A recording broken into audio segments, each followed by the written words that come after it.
দাঁড়াও, কেউ কোনো সাড়া করবে না। এই মেলাতে আমি আজ 3 বছর হচ্ছে আসছি, ভালো পরিবেশ দেখেছি, কিন্তু মাঝখানে এটা কি দেখছি?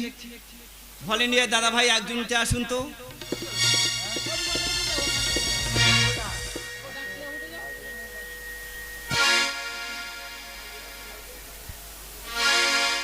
ওই ঠাকমা শুধু বারে বারে চোখ মেরে ডাকে,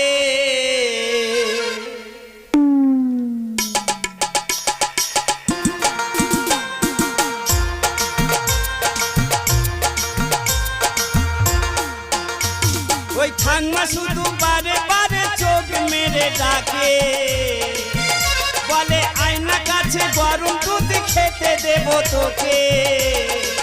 না বাবা যাব না, দাদু ঢোলে ঢোল বাজাবে তাকে, যাব না দাদু ঢোলে ঢোল বাজাবে।